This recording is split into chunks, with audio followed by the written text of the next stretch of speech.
விஜய் மேலே எனக்கு பொறாமை அப்படின்னு. நான் அரசியல் இல்லை, அரசியல் நான் இல்லைன்னு சொல்லி விலகி ஆச்சு. அரசியல் நான் இல்லாத போது அவர் மேலே எனக்கு ஏன் பொறாமை? ஒருவேளை கமல்ஹாசன் ஏதாவது முதலமைச்சர் தான் எனக்கு பொறாமை வந்திருக்குமோ என்னமோ தெரியாது. அப்போ கூட வந்திருக்காது. கிடைக்கிறது கிடைக்காம இருக்காது, கிடைக்காம இருக்கிறது கிடைக்காது. ஸோ இன்னொன்று எனக்கும் விஜய்க்கு ஒரு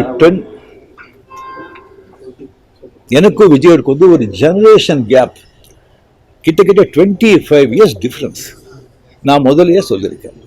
நான் விஜயை நான் இதை கம்பேர் பண்ணிக்கிட்டா அது எனக்கு நல்லது இல்லை, கெட்ட பேர். விஜய் என்னை பற்றி கம்பேர் பண்ணிட்டா அவருக்கு நல்லது இல்லை. சின்ன வயசுலேருந்து அவர் பார்த்துட்டு இருக்காரு. அவர் சிஎம் ஆனதில் எனக்கு என்ன போகிறாங்க?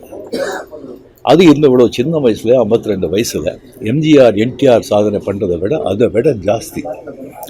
கம்ப்ளீட்டாக சென்டர் பிஜேபி எவ்வளோ பெரிய பவர்ஃபுல் சென்டர். இங்கே 2 பெரிய கட்சிகளை எதிர்த்து தனி ஆளை ஜெயிச்சிருக்காங்க. அது நம்ம சினிமா இண்டஸ்ட்ரியிலேருந்து. எனக்கு அது பொறாமை இல்லை, ஒரு ஆச்சரியம் கலந்த ஒரு சந்தோஷம். அடே யார் அப்ரிஷியேஷன், சூப்பர்.